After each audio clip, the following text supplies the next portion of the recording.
Northwest Cavalryman Show, the podcast where your host, Rick Skolrud, discusses politics and news from Canada, the United States, and around the world, from a conservative perspective.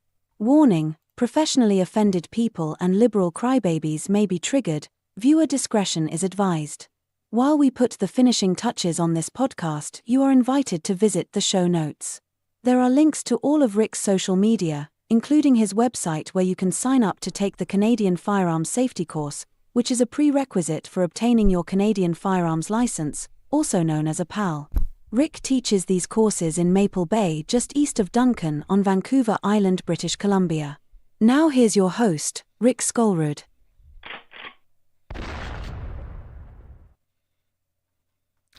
Hey everybody, how you doing tonight? Looks like I just have a couple of viewers there, but that's all good. So I'm going to talk about a few things tonight.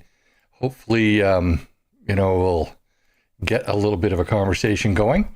I want to talk a little bit about the Hogue report that came out. And hello, Nelson, because that, of course, is one of the top topics for this week. And then I was going to talk about Howard Lutnick and the not so new tariff threats. And apparently also about oil maybe being exempt. So then, of course, I was going to talk about, I figured we'd round off with a talk about, well, Trump, and his threats to take over Canada. He seems to be actually making a little bit of progress with, he claims to anyways be making a little bit of progress with Greenland. So we can talk about that a little bit.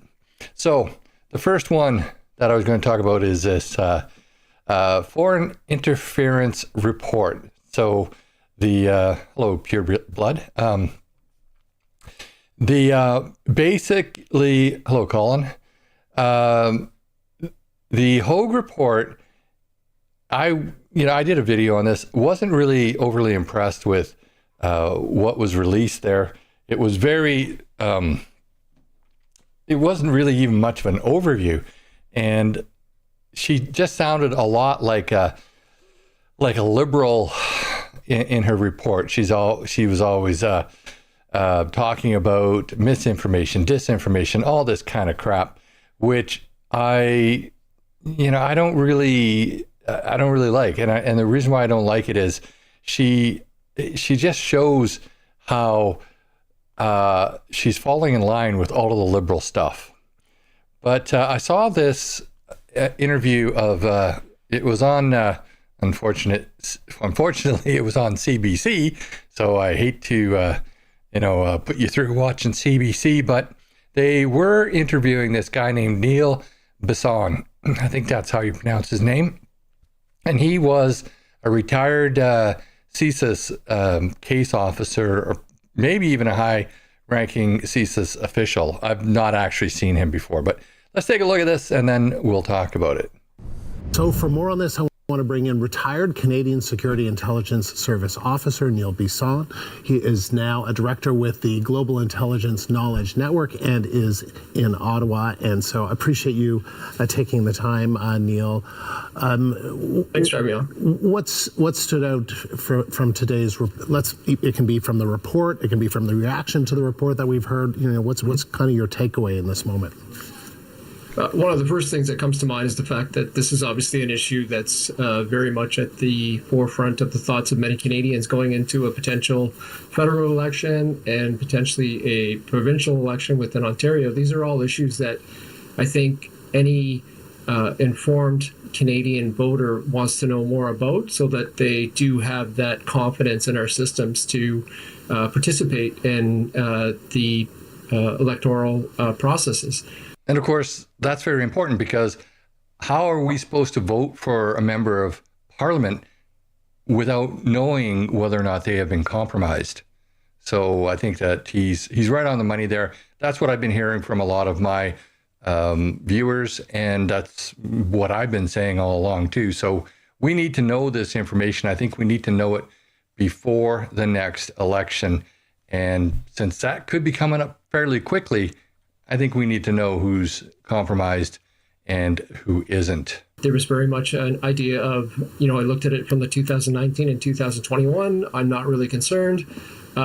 We have a robust system and we can continue to move forward. But I think personally that there is more here because we're only looking at 2 federal elections, 2019, 2021. We're not talking about municipal, provincial, territorial elections, and foreign states and our adversaries and enemies are looking at infiltrating Canadian politics at any and every level.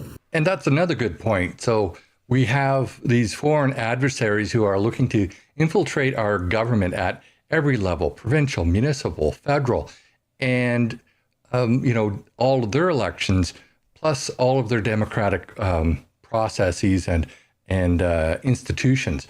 But she primarily focused on the last two federal elections.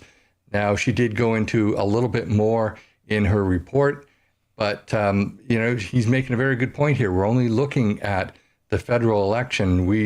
It should have been a broader mandate. Now, would it have taken more time? Probably. Maybe she would have had to be more assets or, given to that commission. But, if you're going to do something, do it right.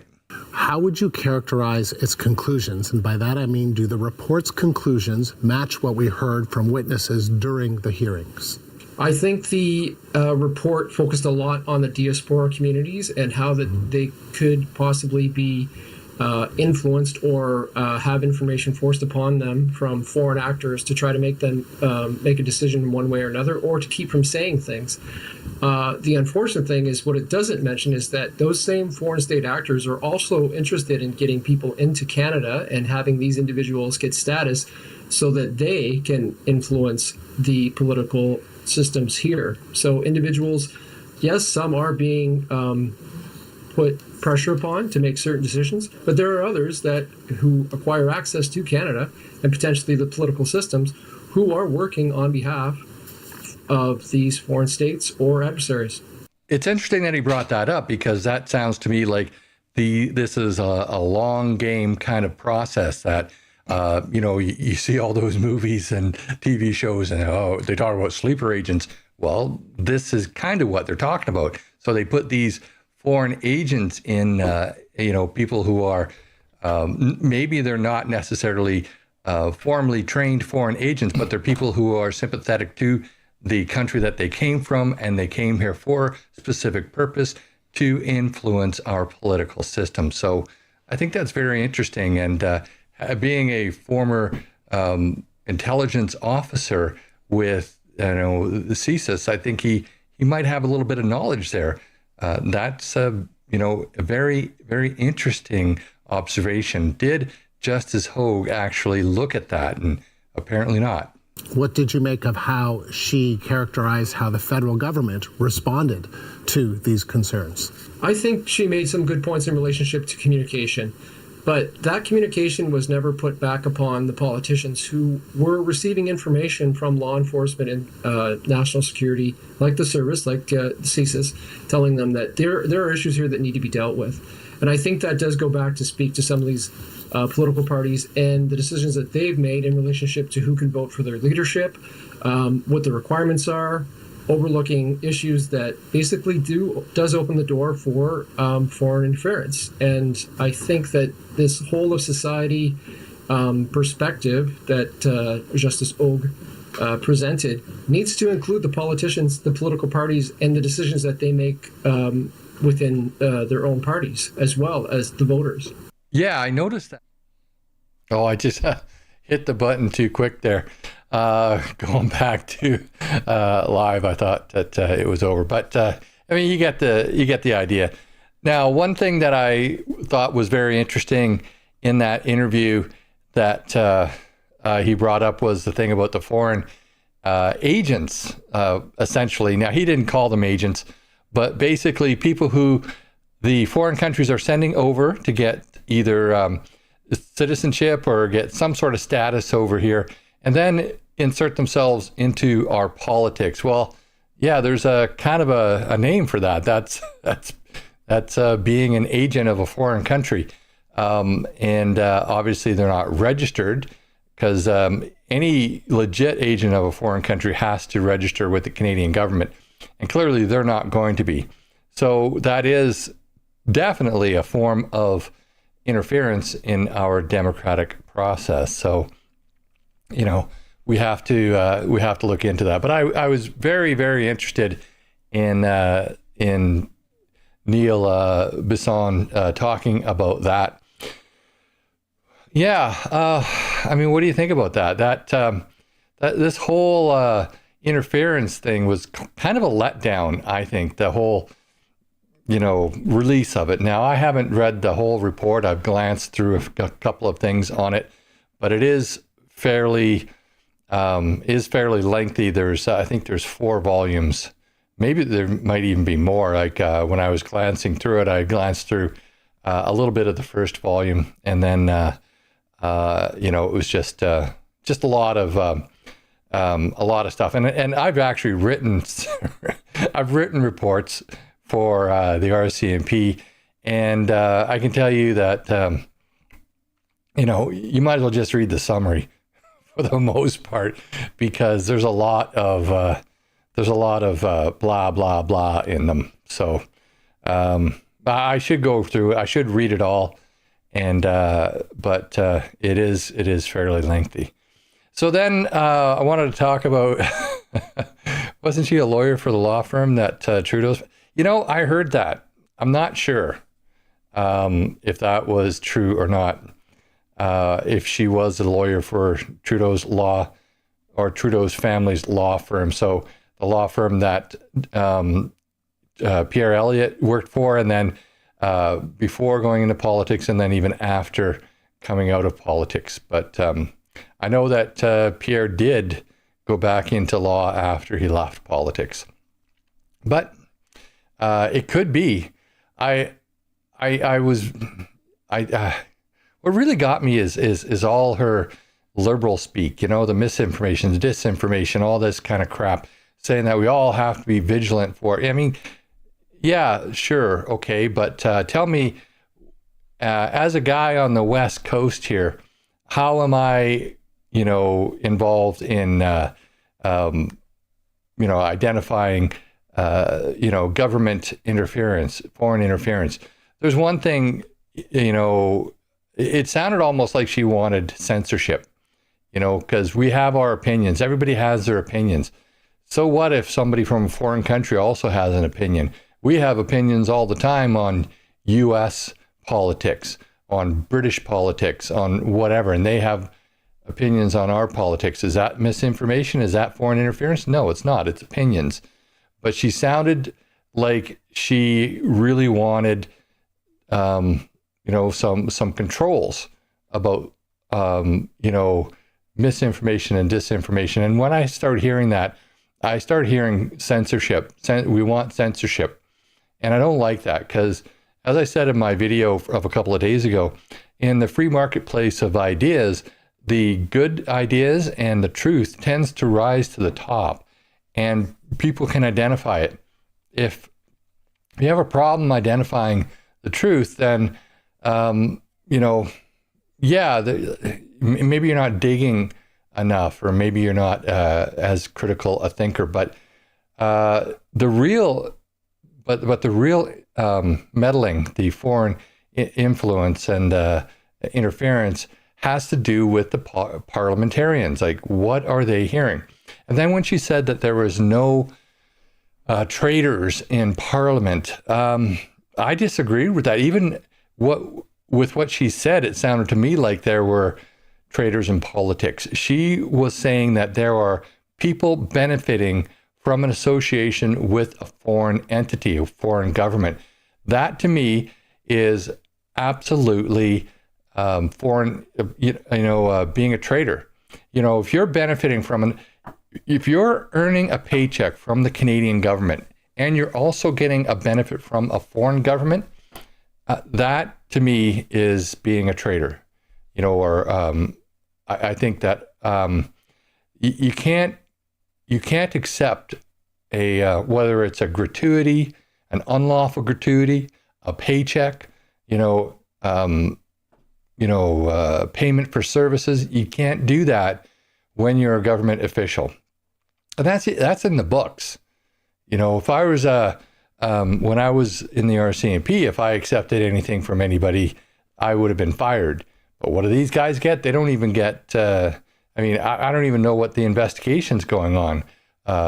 We haven't heard any updates from the RCMP about this investigation, and I don't believe that is a good way to go with an investigation of this nature, because essentially we are the victims, therefore we are the complainants, and the RCMP should be updating us every 30 days as per their policy. So if I report a crime to the RCMP, they're supposed to update me every 30 days as to the progress of their investigation. They rarely do, but that's technically, it's in the books that what they should do. So as we are Canadians, as we as Canadians are the victims of whatever's going on there in Parliament, the RCMP should be updating us. And I just, I want to know what's going on. And I don't think that I'm not sure she took a look at the unredacted report or the redacted report from NSCOP. I'm sure it was the unredacted report, but I could be wrong. But she seemed to have a different view on what they were exposed to. I don't know, is she taking it as seriously as she should? And it appears that all of these people that, she's favoring the Liberals, in my opinion, and you can tell that because of how she talks. And you can tell that by her allowing Trudeau to clearly make false statements. When Trudeau was before the commission, and the first thing he said was, yeah, I know of conservatives who were the target of foreign interference. And he had to then be pushed to admit that there were also Liberals there. So I don't like that at all. She didn't push that. She didn't find any contempt in what she said and what Trudeau said. And I'm not buying it. I'm not buying it at all. I do believe there are traitors within Parliament, maybe traitors within the public service, maybe traitors within, different agencies within the Canadian government. And I do believe that what Neil Bisson said about foreign governments sending people over to Canada to essentially infiltrate our systems of government and our democratic institutions, I think that's really, really a remarkable statement.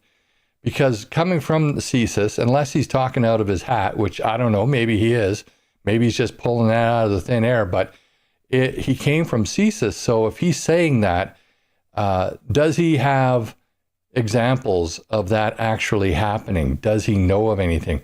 That would have been nice to know. It looked like the CBC reporter, though, or the, I guess the newscaster, whatever, interviewer, he seemed to be reading from a script that he wasn't going to deviate from. You can tell it was very, very robotic. Thank you very much, Brad.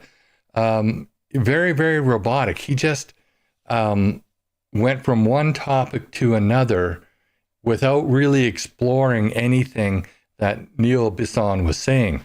So, but then again, that's the CBC. All right. Well, I think I've talked about that enough. I just don't.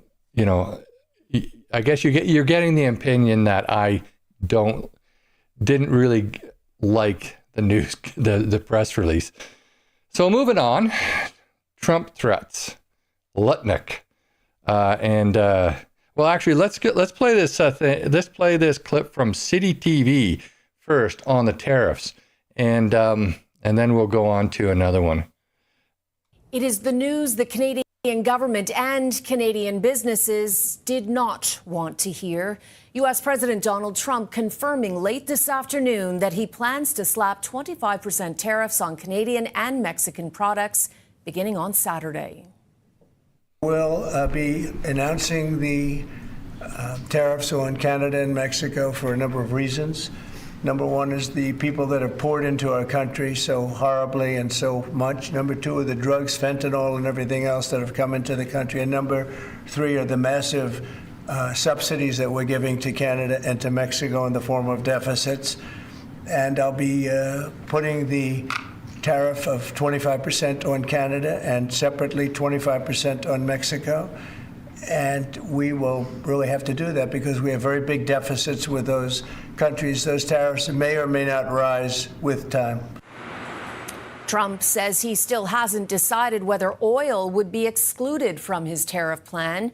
His ongoing claim that drugs are pouring in over the border from Canada has been widely discredited, with American data showing that less than 1% of the fentanyl that is seized in the U.S. came from Canada. Our Foreign Affairs Minister Melanie Joly has been in Washington this week trying to convince members of Trump's administration to back down. City News political specialist Glenn McGregor believes that still could happen, but that it's looking less likely with each passing hour. Yeah, I'm wondering, they seem to be surprised about this announcement. How are they surprised about it? It's been... We've been talking about this for over a week now, and they're all of a sudden surprised about it? Come on. Like, seriously?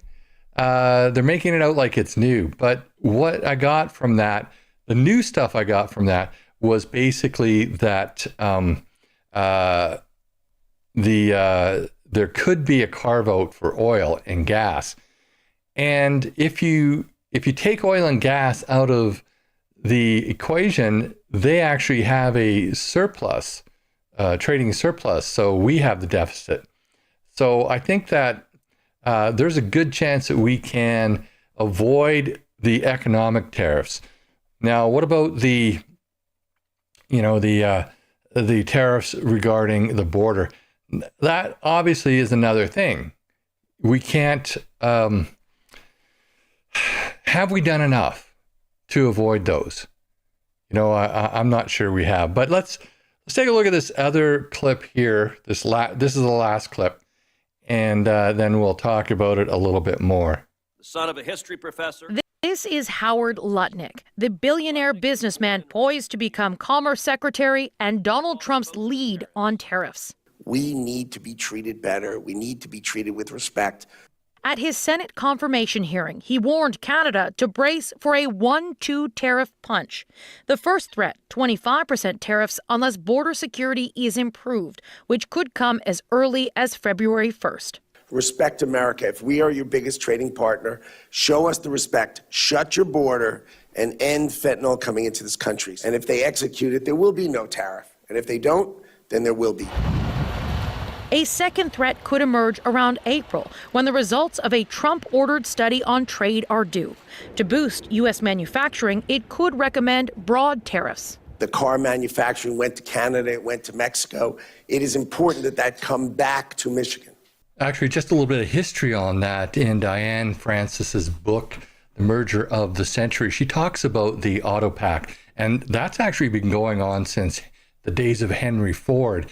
And Henry Ford and General Motors, Henry Ford, also the Chrysler Corporation, they actually had a lot of connections to Canada. So this auto pact thing, it's actually been going on a very, very long time. So they want the jobs. I'm just saying, history-wise, it hasn't all been Detroit. Lutnick recently traveled to Poland to attend the ceremony marking the 80th anniversary of the liberation of Auschwitz. CBC News has learned outside the event, he sat down with Prime Minister Justin Trudeau for an hour-long meeting on tariffs. I hope he brought a box of Kleenex, because I'm sure that Justina bawled his eyes out, or her eyes out. I'm not sure how he identifies, or she, whatever. Ottawa is also pushing its anti-tariff pitch with videos produced for Trump and his team to show arrests and border security improvements.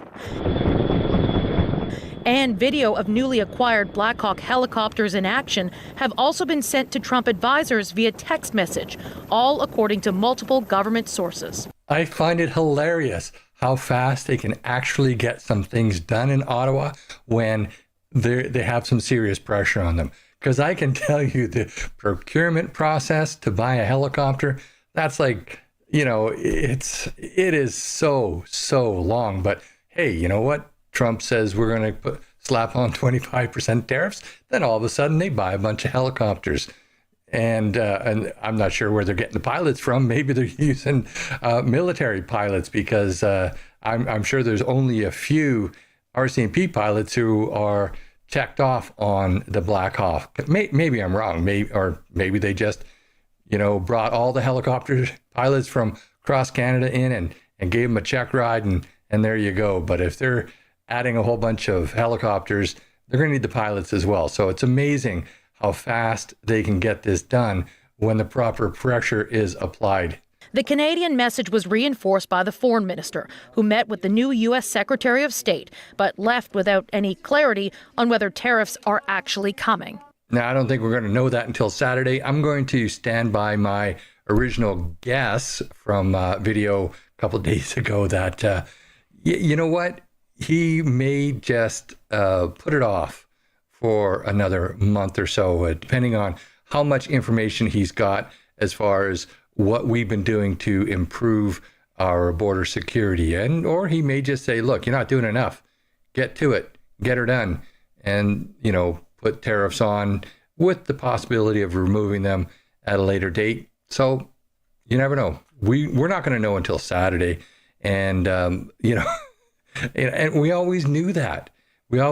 So CBC and City TV, CTV, whatever, saying that, these are new threats. They are not new threats. He's been saying it all along. Yeah, so I was reading the comments as that was playing, and one person asked, are they newly acquired or newly borrowed? That's actually a good question. Having worked for the RCMP for so many years, I'm surprised if they bought helicopters like that, they wouldn't have gone for some, Vietnam era Hueys or something like that, because they're so cheap. But yeah, they got to put out the money to secure the border, and they're sending out all of these propaganda videos, I guess, to the senators and the congressmen saying, hey, we're doing our bit. Don't put,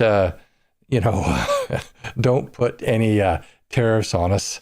So just glancing at the comments, somebody said boozy Barbie. You know what? I did get the impression that she had a sip or two before going on camera there. Hey, I don't know. I mean, you never know, right? Yeah, that is all, to me, a bunch of hooey, because all they got to do, it's not new. They put it on as if these are new threats. They're not new. They've been talking about it. I guess the CBC and the CTV and the City News, they all have to try to make it out like it's brand spanking new, like it's news. It's still in the news cycle because it's important. That's why it's still in the news cycle. Yeah, like what's going to happen? Nobody really knows. As I said, I think that we're going to find out on Saturday, and I don't think that we're going to find out before that time. And all these things leading up to it, it's like building a story in a book, or building, or in a TV show or whatever. You got to build up to a climax. And we're either going to have an anti-climax when somebody's going to say, well, we're going to put it off for a little bit, a couple more weeks, a month or whatever. Let's see what happens. I would imagine that sometime on Saturday, we're going to get a report from the president saying that, okay, this is why I'm either putting it on, or this is why I'm holding it back on putting it on. And so he's going to review essentially what he thinks that Canadians did. Now, likelihood is he's not going to go into detail. He never doesn't. I don't see him going into a lot of detail. He just makes these kind of statements. He does kind of build up, though, doesn't he? Because when he first talked about the trade deficit, he was talking about 100 billion. Then it was 200 billion. Then it was 250 billion. So that's kind of funny. So it's I think, you know, I don't know that he's I don't know how serious he is about these tariffs. Nobody knows how serious he is about these tariffs. He might be extremely serious about them. And it might be the economic pressure that he's talking about in order to take over Canada. But you never know. But I do think that there's only really one way that Trump could take over Canada, his 51st state. You know, it's not going to work. I know it's not going to work. It's like he's, you know, excuse the crudeness, but it's like he's pissing in the wind, because I don't think that he'll get 51% of Canadians voting for it. Now, you all know that I'd vote for it, but I don't think that he could convince 51% of Canadians. However, there is a path to victory if he wanted to do it. And I'm perfectly happy to share it, you know, out there, because I know it's not going to happen. And even if it did happen, I wouldn't be too sad about it. But so there's a couple of things and that he would have to do. Basically, he would have to say that he would take Canadian money at par, all assets, pensions, yada, yada, yada, at par. Also make the majority of the provinces states. So I'm not sure you could do that with the maritime provinces, particularly PEI, because it's so small. It might have to merge with one of the other maritime provinces, or maybe take that area as one. Now, I was born in the Maritimes. I grew up out west here. I'm not sure how they would feel about that. So that would be an issue all on its own. But I think what might, the only way that he could even get any sort of foothold is to pay for two referendums, one in Quebec and one in Alberta, and just lay it out on the line. At the moment, I don't think he would even win in Alberta, but I could be wrong there. But in Quebec, he might have a good shot at offering them an autonomous territory, much like Puerto Rico. I don't know much about Puerto Rico other than it's an autonomous territory, self-governing. Maybe that would work with Quebec, and maybe they would go for it. If one of the two provinces, or both provinces, Alberta and Quebec, go, well, then the rest of Canada, it's just a matter of time. The Saskatchewan, Manitoba would go. British Columbia would go because it's isolated. The Maritimes would go because they're isolated.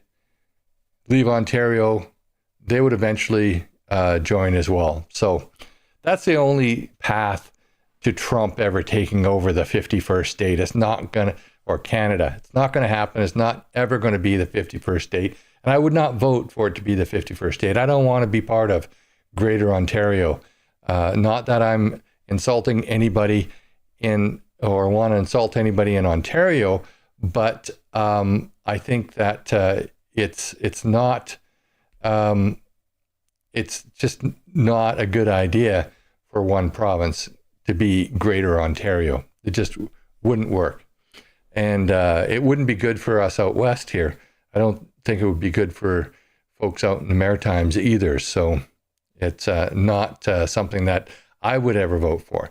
But if it was each province, or the majority of the provinces, being separate states, and the just like when the European Union was created, they took everybody's currency at par. So they had to boost up a lot of currencies, or at least that's what I recall. Now, I could be wrong about that, but I seem to recall they had to boost some of the poor economies up and bring their the units of currency, make it all kind of par and even. So if they did that, they might get a good a good amount of people supporting it, and obviously separate states. Not that we would ever see that being voted for, but they would have to. They would have to convince Alberta and Quebec, one or the two or both of them, to go. But that's kind of. I don't know, like, if he supports, I can't see the Canadian government ever authorizing a referendum on this. Provinces might, but the only provinces that would be Alberta and Quebec. So, yeah, it's just not going to happen. So, yeah, that's... Geez, I went through that pretty quick tonight. I didn't think I had all that much stuff. So let's go back, take a look at some of the comments here, and see and say hello to everybody. So yeah, Nelson, I think I said hello to you. Norm from Victoria, I think. Colin, how you doing? Pure Blood. Bonnie C, welcome back. Harley T, Jean. So you love the intro. Yeah. I had to get something up there so when I'm fiddling around trying to get everything working at the beginning, because I'm still not a pro at this. I had to get something up there, so I had about a minute to get everything working. Hey Paul, how you doing? Yeah. Storm. Yeah. So yeah, when we were talking about the CSIS interviews, I did see that other interview, but I didn't see it. I didn't see the CBC version. I only saw the version that was on Northern Exposure. So I didn't actually see the original version, and I couldn't find it on the internet. So yeah, there's that. I think. Yeah, I think. What was it? Michel. Juno, something or other.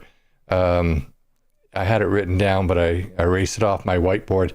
That yeah, he was also a senior. He was, I think, even further up the chain than this Neil Bisson. I think he was actually a higher official, and he'd been on there a number of times. I'm not sure why the CBC scrubbed it. It sounds kind of weird, but maybe they just have to get rid of stuff off of their server. But once it goes on to YouTube, it's not on their server anymore. So why would they scrub it? I don't know. Yeah. So yeah, okay. So Norm said it was Michel Juno Katsuya. Katsuya sounds kind of like a Japanese name.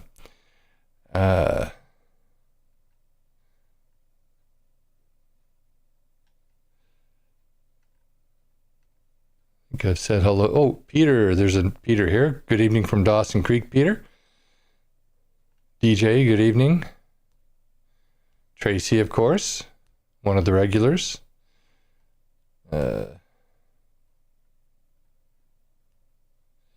Yeah, he like JT certainly is. I hope they don't get a bounce. When they finally find a replacement for him, I hope they don't get a rebound, because I think that Mark Carney, who I'm assuming is going to get the nod, but it could be Freeland. Either of those people, though, I don't think are any good. I think they're probably even worse. At least Trudeau was an idiot, so you knew that he was going to do stupid stuff. Where Carney, some people might actually listen to him.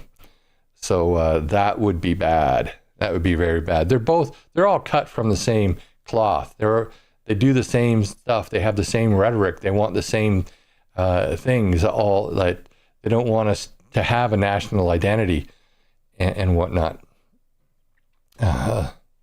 Born free. We want a second option. He or she's fired. All sorts. Hello.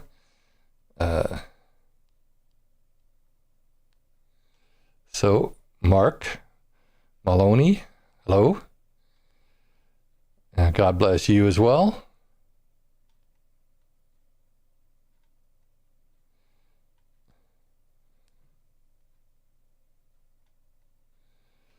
Okay, almost down to the bottom here. Not that many comments today, but that's all right. Yeah, it's all about closing the borders. This one on Saturday, but you know he uses tariffs. Trump uses tariffs as a negotiation technique. Will it come to pass? Well, you know, it could be part of his, as I said earlier, it could be part of his economic plan to put so much economic pressure on Canada that more people want to vote for him. I think though that could very much backfire on him, because if he just pisses people off, then you know they'll just put up with 4 years of poverty and then you know be on to the next guy. But you know it may work. It may work as well. I don't know, but I don't think that I don't think it's good for anybody. Sorry, not my problem. How you doing? Yeah, he is doing us, Trump is doing us a favor by putting pressure on, especially pressure on the Canadian government to actually just do the job of protecting Canadians. And it's, you know, I wanted to make this point, and I should have put it up on my whiteboard here in front of me, that we need to, it's not just about the physical border. It's about everything else. It's about all the drugs. Because of our liberal government basically decriminalizing drugs in certain areas, especially BC, where they've totally decriminalized it and put up all of these safe injection sites. Well, that stuff is hitting the streets and it's going south of the border. And also the precursors and also the fentanyl factories. So CBC, of course, they're saying, oh, less than 1% is interdicted. Yeah, well, that's primarily because all of the border agents are on the south border. So, you know, and that's where the biggest threat is, and that's where all the violence is. So, of course, they're not going to interdict as much up here. It's, but it doesn't mean that it's only 1%. And even 1% of fentanyl is a lot, because fentanyl is super concentrated and super dangerous. I mean, they're all worried about, you know, this is the crazy thing, right? They legalize drugs, which do so much damage to you, but they criminalize firearms that in the hands of law-abiding citizens. And if you're trained and you're vetted, you're not the problem. So, you know, the thinking there is all political. It's absolutely all political. And I've had to say that to people when they ask, well, why are they doing this? Why is that gun prohibited and this gun isn't? It's all political. It's just all political. Yeah. Hello, Jimmy. Us and them. Hi, y'all.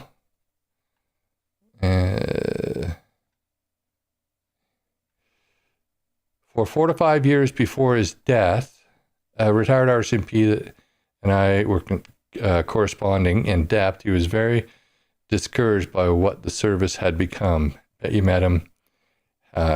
He was a lot like you. You know, there's a lot of members, they quickly get disillusioned. They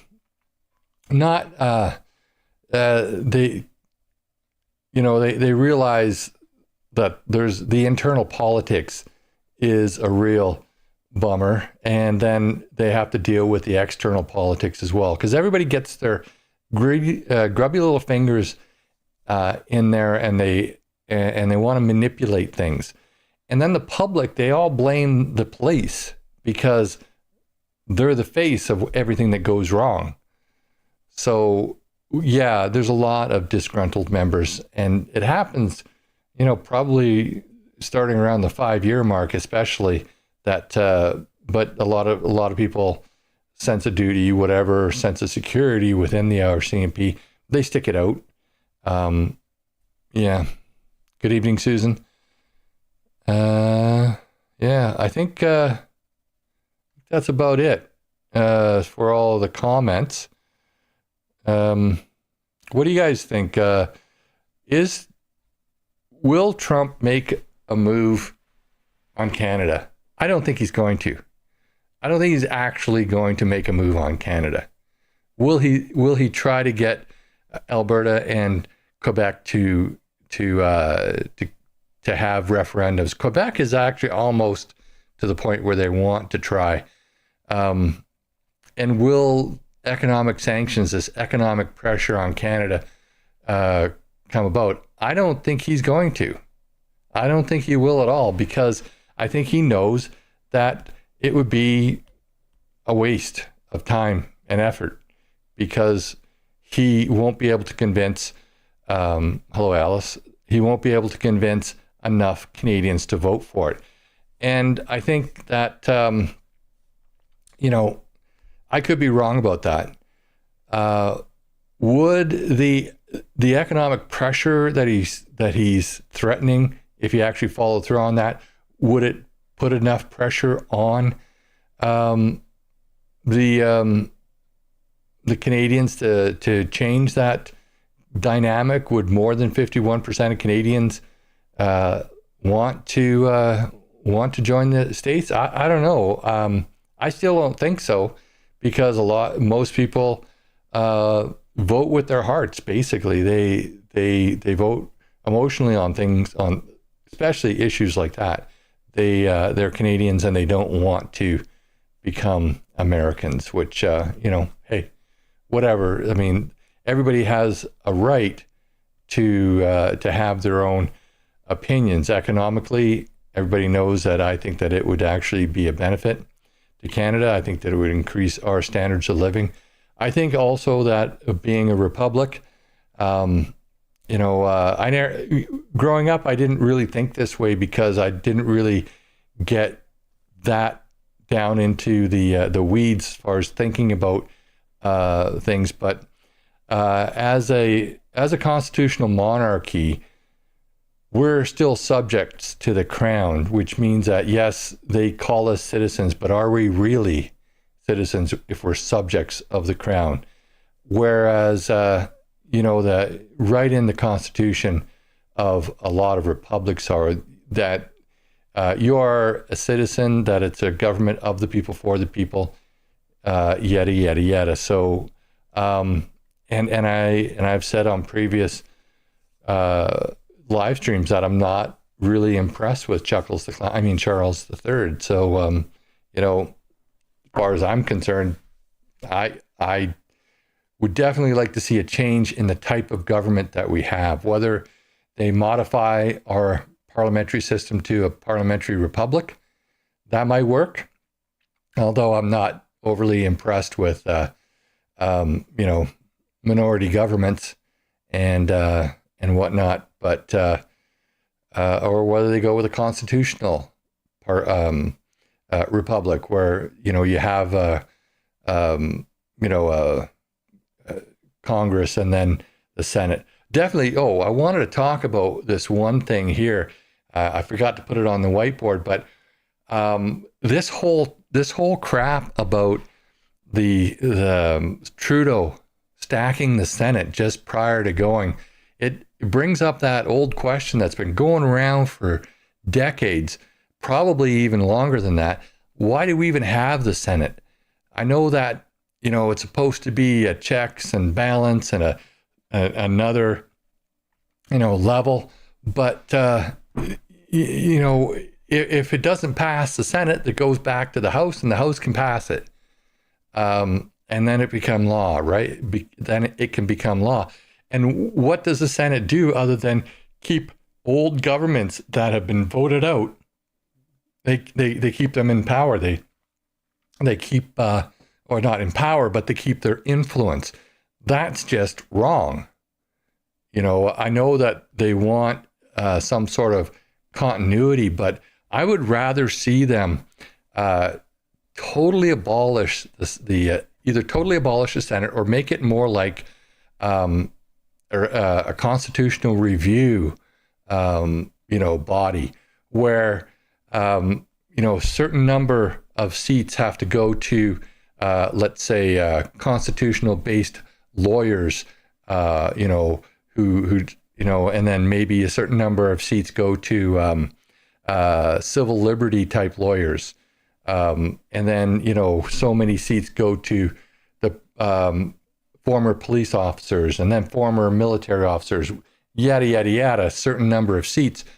But we elect them, and we elect them for, like in the US, they get elected for 6 years at a time. I wouldn't mind that at all. I think though there should be a minimum age for both for both the House and the Senate, because hey, what does a guy like Trudeau bring to the table? If he had gone into politics at 50 instead of 40, would he have been better? Maybe. He might have had that much more experience. And also he didn't have a background for it. Should we bring in a background qualification?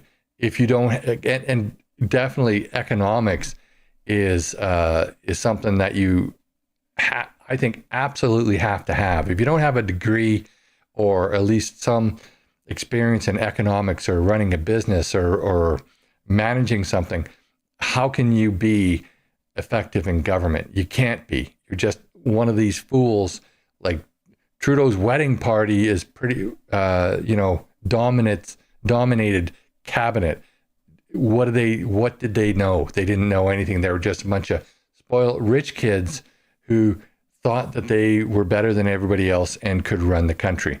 So, yeah, if we're not gonna, so getting back to the Senate, in addition to having, if that body was functional, maybe it should be made up of those different groups of people that I talked about here, people who had those experiences, and maybe their sole function should be, hey, why don't, is this law constitutional?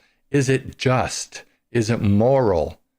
And then go from there, and make a recommendation, but not necessarily have any say in passing that law.